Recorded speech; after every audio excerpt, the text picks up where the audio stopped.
Mémoires du Zinc sont consacrées à Catherine Lara pour son ouvrage Entre et moi, une autobiographie chez Michel Lafon. Et cet hommage à Ferré, une voix pour Ferré, Catherine Lara, le grand Léo, on en reparlera également. Catherine Lara, bonsoir. Bonsoir. Alors j'ai envie de savoir dans quel état psychologique vous êtes. Je vais faire un petit test. Vous voulez bien que je fasse un petit test de conditions psychologiques? J'ai trouvé une fleur qui était assortie à vos lunettes. Et vous savez que votre livre commence par un effeuillage. Vous dites, je vais bien, un peu, beaucoup, passionnant. Je m'aime un peu. Voilà, je m'aime. Alors dites-moi ce soir comment vous vous aimez.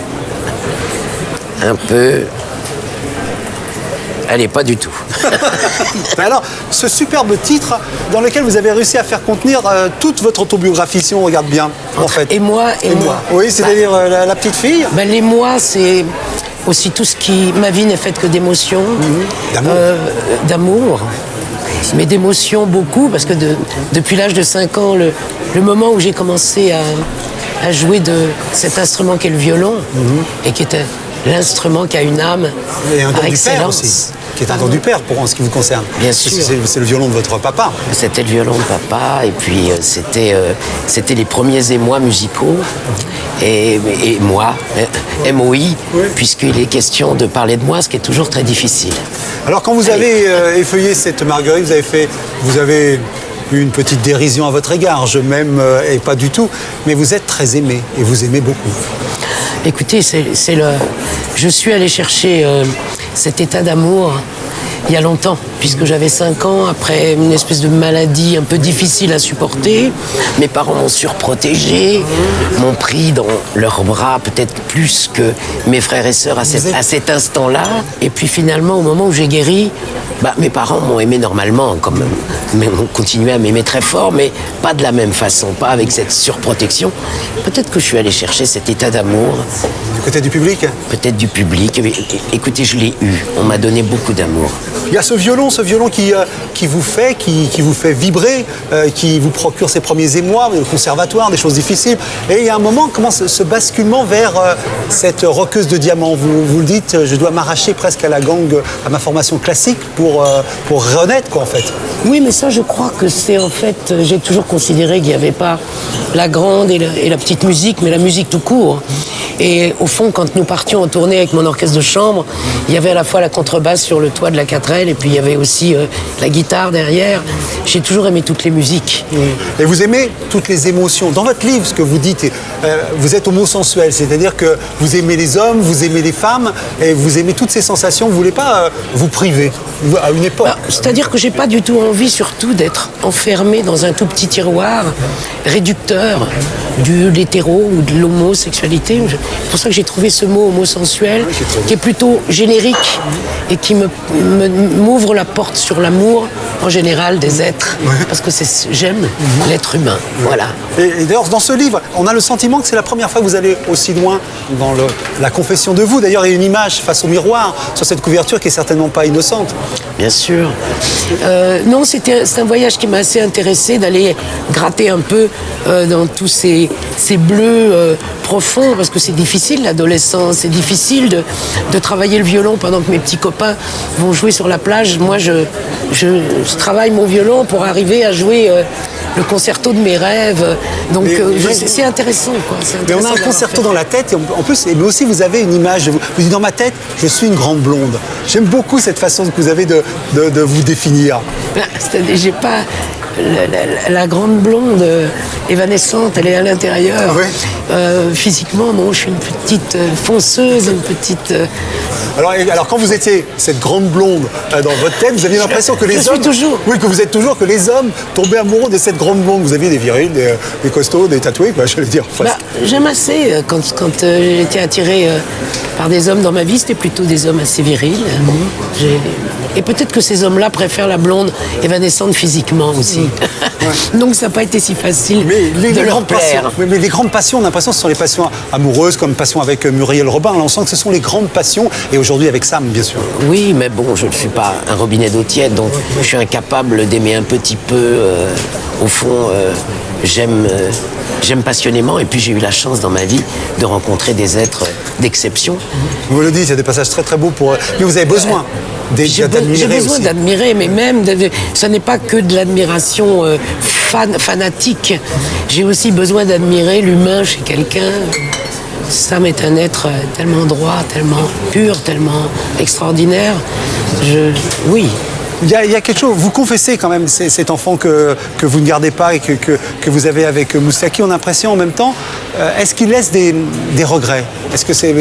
Pas du tout. Non, mais j'ai pas de regrets. Non, vous le dites? J'ai pas de regrets parce que ce sont des amours passagères. Et si j'avais eu un enfant, j'aurais souhaité avoir une vie de famille. Moi, j'ai eu l'exemple de parents amoureux, 67 ans de leur vie, et d'une ambiance, d'un cocon familial absolument exemplaire, et j'aurais souhaité vivre ça. Ouais. Donc dans la mesure où j'ai une vie de nomade, où j'ai une vie si différente, j'aurais pas pu avoir l'enfant qui aurait eu besoin d'un papa surtout aussi. J'ai passé de ce rouge à ce rouge. J'aime beaucoup cet album, Une voix pour Ferré. On pourrait dire un Ferré flamenco, tout ça, mais ça veut pas dire grand-chose. Non, parce que c'est pas ça non plus. C'est juste... Léo, pour moi, c'est un peu, je dirais, c'est presque un chanteur de blues. C'est de la lamentation permanente, comme on trouve dans le flamenco, comme on trouve dans le fado ou dans le blues. Donc j'ai trouvé que Léo se glissait dans ce monde, voilà. Moi, je l'ai fait avec intime conviction, de toute mon âme, avec tout le respect que je lui dois. Ah oui, mais vous le respectez bien.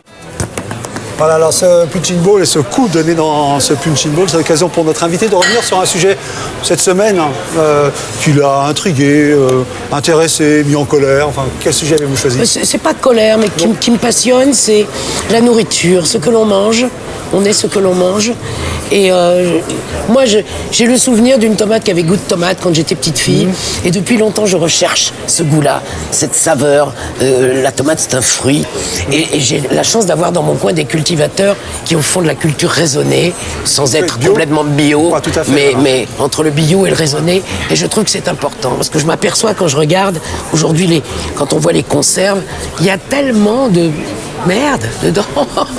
c'est franchement, quand je vois aussi comme les animaux souffrent, ce qu'ont fait des animaux. Je regardais ce matin quelqu'un qui élève un paysan qui élève ses cochons, mais c'est monstrueux, je souffre pour eux. Ils doivent être dans un stress permanent et les animaux sont traités, mais tout ça m'agresse, voilà.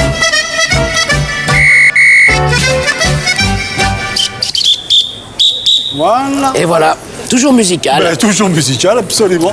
L'humanité. Alors, ça va être l'humanité aux Dames de France. Vous savez, on a dû remonter, Catherine Lara, au 7 novembre 92. Et aux Dames de France, Catherine Lara chante George Sand et les Romantiques au Châtelet. Oui. Admiratrice d'une grande dame de nos lettres, une chanteuse lance un défi de nous raconter sa vie en comédie musicale rock. Beaucoup de bruit pour rien. Au départ, il y a un disque, livret de Luc Plamondon, on connaît bien, partition de Lara, qui connaît son solfège et son violon, où la liberté guidant le peuple et autres morceaux s'écoutent avec un plaisir sans mélange. Chacun se fait sa mise en scène. Le malheur est qu'au Châtelet, on nous gratifie d'une autre nulle. Sand et les Romantiques s'avèrent bâclés avec des bouts de chandelle, puis à la disette des décors et des costumes s'ajoute un flagrant déficit d'idées. George Sand sort, elle aussi, en lambeau de l'épreuve. Il n'est guère galant d'écrire cela tout cru, surtout que l'idée tenait au cœur de Catherine Lara. Mais quand on ne peut pas faire, quand on ne sait pas faire, on laisse tomber. C'est la loi du spectacle. Les fans de Madame Lara, qui trépignaient de conviction au lever du rideau, ont tombé une tête de 1 mètre de long. Pitoyable soirée pour Michel Bouet. Ah bah elle est dedans. Bon bah voilà. Alors, quoi dire ? C'est signé quoi, Aimable et son orchestre. J'aimais bien, ma mère disait ça. Quand mon père était un peu en colère, elle disait tiens, voilà Aimable et son orchestre. Bon, bah, qu'est-ce que vous voulez, voilà. Ça lui a pas plu. Moi j'ai vécu, c'était une merveilleuse mise en scène d'Alfredo Arias, mais extraordinaire. Moi, ce que je reproche aux critiques, ce n'est pas de ne pas nous aimer, parce qu'on n'est pas universel. Mais je hais l'humiliation et le vitriol, c'est pas nécessaire. On peut ne pas aimer quelque chose, mais on peut faire une critique constructive. Il y avait quand même un orchestre symphonique sur scène. C'est pas rien, tout le monde chante sur bande. Moi, j'ai chanté avec 40 musiciens sur scène, avec des chanteurs extraordinaires. On a fait les Romantiques avec Véronique Sanson, Morane, Daniel Lavoie, tout. Non, il y avait moi, j'ai public vécu, était là, le public était j'ai là. vécu un instant merveilleux. Le public est là. Ce monsieur ou cette dame, je ne sais pas qui. Michael. Bon, bah, Michael, c'est pas Michel. grave. Michael est de retour. Il peut repartir quand il veut. Voilà. Qu'est-ce que vous voulez? Ça s'appelle je la bonne vous dis. réponse, absolument. Voilà, Mais mais c'est bien. Oui. Montrez-moi vos mains. C'est la violoniste qui parle, Voilà. là, c'est la peine. J'adore les mains. Voilà, je vais filmer des mains, moi. Approchez vos mains, approchez vos mains, approchez. Oh, ouais. Soyez pas timide, là. Vous êtes vilaine main? Non, bah alors approchez. C'est joli. Et vous faites ça avec votre main. Ça, c'est le signe de l'amour. C'est pas beau, ça? Faites ça. Ça, là, ça, c'est le signe de l'amour. On se fait ça entre nous. Bah oui, on a eu ce soir le signe de l'amour dans Voilà. le Café Picouli. C'est pas mal, non? Pourquoi pas? Non, ouais. Alors comment? Qu'est-ce que ça veut dire? D'abord, vous avez dans votre livre un moment sur les croyances. Vous vous dites que vous avez un peu. Oh, bah, j'ai parcouru un petit peu tout ce qui existe parce que j'ai besoin de puiser dans toutes les richesses.